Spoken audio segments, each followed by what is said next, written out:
Well, good afternoon. Like a lot of parents today, I think I was hoping to hear some clarity from this government about what the future looks like for our children in terms of returning to school. We didn't hear anything about that today. What we heard instead was a lot about a lot of other things, including online learning. We know that kids need safe classrooms, not permanent online learning.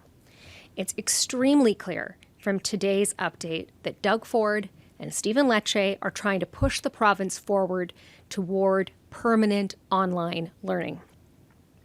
Look, online learning has been absolutely horrible for so many families.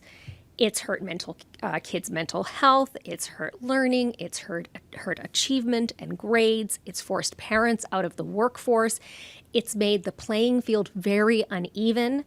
Kids that don't have their own space and computer with high speed, and kids with disabilities, or kids whose parents actually had to go to work, kids taking care of kids, have suffered so much more.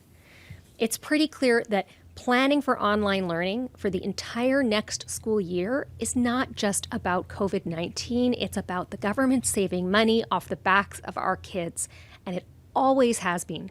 Doug Ford does not believe in investing in public education. He made that clear with a brutal cut in 2019. He put us on a path to fire 10,000 teachers and education workers, and if you look at this year's funding, it's pretty much flat compared to that brutal cut, but it is actually still a gutting of the budget.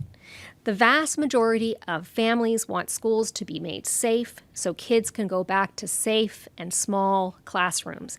They need to be with their friends, their teachers, their peers. We should be looking at bold action to support our children after this terrible, nearly 2 years of disruption. Our kids have gone through so much already.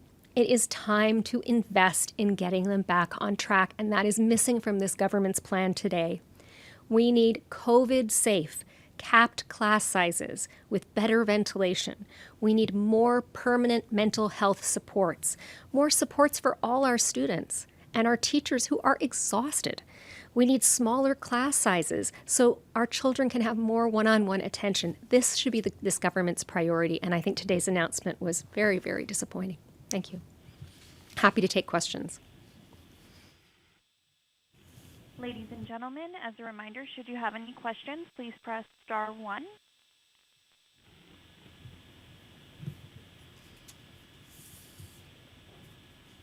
Your first question comes from Sinead Dugal with Queen's Park Briefing. Please go ahead.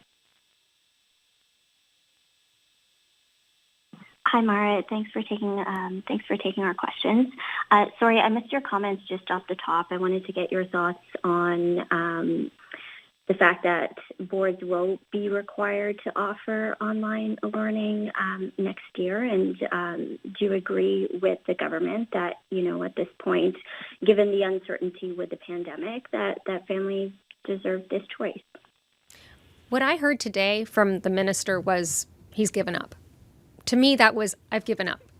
I'm just going to offer everybody online because that's where this is going to end up. And I just think that's not good enough. And as a parent, and having spoken to many parents over the last year, and students, I can tell you this is not where we want to be. Permanent online learning, which is we know this government has been planning for some time, this should not be an excuse to open up permanent online learning for our children. We should be investing in our classrooms. We are so far from where we should be at this point. We should have been doing all of this work for the last year. But right now, what I want to hear from the government is not, well, we're going to put all their kids into permanent online learning classrooms, that this is the new normal. We want to hear how you're going to make our classrooms safe and supportive for our students. Because we all know, every expert is saying, and it's absolutely more clear than ever after the last year, that this won't work for every child. In fact, it won't work for most children or most families. And that children learn so much more, they gain so much more from that in-person experience and interaction. We can't afford, the truth is, we can't afford another year of permanent online learning. We can't afford it. Our children can't afford it. And if this government is already just giving it up, I think that's really sad. And at the end of the day, I wonder if what this is really about is, again, Doug Ford trying to find ways to save some bucks here, because that would mean fewer teachers and fewer supports in classrooms, and that is very unfortunate. Follow-up? Yeah, thanks. I wanted to follow up with you about reserve funding from boards, because that was mentioned as part of the supports. But what we heard from the government is, or what we were told, is that the province will cover in excess of a percentage of funding that boards use from their reserves. But ultimately, boards are still going to cover a portion of the cost. And as I'm sure you're aware, school boards had asked for a full reimbursement from the province for the reserve funding that they had to spend last year during the pandemic. So I just want to get your response to that, and what we're hearing, that they'll still be covering some of that cost. Well, I mean, we know that boards had to dip into their reserve funds by about $500 million over the last year alone. Now, that's not just some magic pot of money that's just sitting there not being spent. That's money that has been allocated. And so when the government says we're not going to reimburse that, and in fact, we're going to force you to dip in a little bit more again, that to me says that boards are going to be forced to make cuts. And it's just downloading those cuts onto boards to make those decisions, because this minister refuses to make any decisions. He wants to download everything onto everyone else so that he doesn't have to take any responsibility. But this is going to mean cuts to our classrooms. This could mean cuts in all areas. And yet this government, again, is downloading all of those tough decisions onto boards. They should be reimbursing the boards fully for what was spent, because this wasn't something, this was actually keeping our kids safe. This was survival this year. And the fact that the government won't do that, boy, I mean, talk about cheaping out on the most important thing in our society right now, our children. Our children, our youth, their future. Your next question comes from Alan Hale with Queen's Park Today. Please go ahead. Hi there. I was just wondering, do you have any actual evidence that they are going towards a permanent online learning scheme, or is that just speculation on your part? No, the government has actually been shopping around a permanent online learning plan to stakeholders, including the unions and some of the boards. We've received, I've obtained copies of the proposal. The government hasn't denied this is what they're looking at. In fact, it seems like it's all but done. And that's really unfortunate, because what it does is it's moving the administration and conduct of online learning into TVO and TFO, which opens the door to more privatization and private contractors doing that work. But it also, really what it does is it takes money out of the public education system, siphons it off over into online learning and out of our schools. And, at a time when we know that our children need more than ever, it's become so clear how important it is that we have that in-school learning, that face-to-face contact with our peers, with those adults that are so caring and take care of them. And this government should be putting a ton of funding and action into creating more opportunities for our children to have that one-on-one contact, smaller class sizes, not just because they're safer, but also because they're better for learning. Putting actual mental health care workers in the classroom. I mean, the minister talks the talk, but we know that throughout the course of this pandemic emergency, we haven't even seen 1.5 new staff per school. And that is also about to be cut, because that was in the budget. The government committed to rolling back and actually asked boards to prepare for staffing cuts. Follow up? What do you think about the comments from the Kids Helpline that was part of this press conference? I love Kids Helpline. I think they play a really important role. But what we have found throughout this, and I would say just on a personal note, that as a parent, I don't know many families right now that aren't trying to find additional mental health support for their children and youth. It is a pandemic in and of itself. It was always there, and now we're in a real crisis. We know that the waiting lists for those services are very, very high.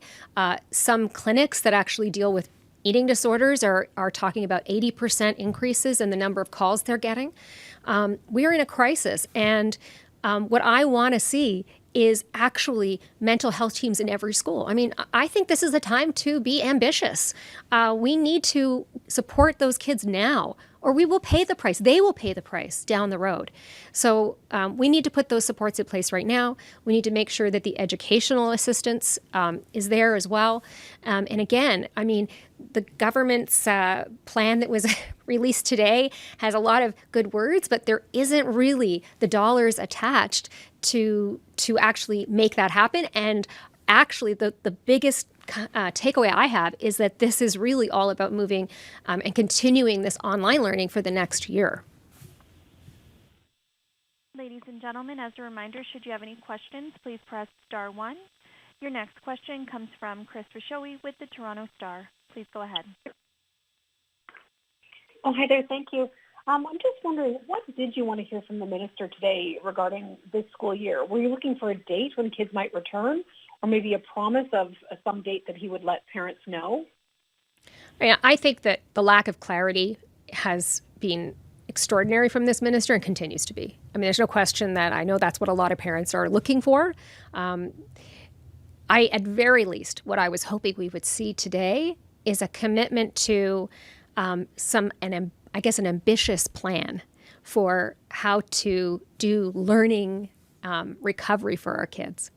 I want to see proof that this government is actually going to be investing throughout the year, not just until the pandemic is over, but an acknowledgement of the impact of what will be almost 2 years of disruption in our children's learning. I wanted to see this government talk about committing again and show us exactly how many education workers have been vaccinated to date, because they have not been transparent about that. I would have liked them to actually invite the opposition into the briefing and the conversation about this, so that we and the others, like the boards and the unions, could actually be part of the solution, along with education experts, and collaborate to come up with a plan that's actually going to help our children. I would have liked to see a commitment to capping class sizes, so that certainly now from a safety perspective, but also going forward, an acknowledgement of what this year and a half, 2 years is going to have meant for our kids. Smaller class sizes, more one-on-one time. I would have liked to see, a commitment to more educational assistance, to ensuring that there's a DECE in every kindergarten class, continued asymptomatic testing. There's so much more that this government could be doing, but instead what I heard was a move to online learning. And as we already know, many boards have had to push families to already make those decisions. I think that's tragic. And I think this government is really, again, just to save a few bucks, they're abandoning our children and our youth in this province. Follow-up? Thank you. And just going to the province's plan to address the learning gaps that have emerged during the pandemic, what do you think of their plans? Do you think that there should be maybe more of a province-wide effort to look at data and find problems, or is it okay for it to be left to individual boards as the ministry is doing? I mean, I'm concerned that this minister continues to download everything onto school boards. I also believe that school boards maybe will have a better understanding of the needs of their students than this minister. So maybe that's not such a bad thing. But at the end of the day, the government's failing to take any responsibility. There is no real province-wide support. They're telling boards once again they have to dig into their reserves. There's no commitment to real funding here. And again, pushing boards to move students ultimately into online learning and permanent online learning programs. I think that the government is really, now I'm going to have to take a much deeper look at what they've provided us with today, because we just got it when the minister announced it. So we've been, crunching the numbers now. But from what I can see, this still remains a cut to funding for education in this province. And it isn't even a commitment to a full year of pandemic funding.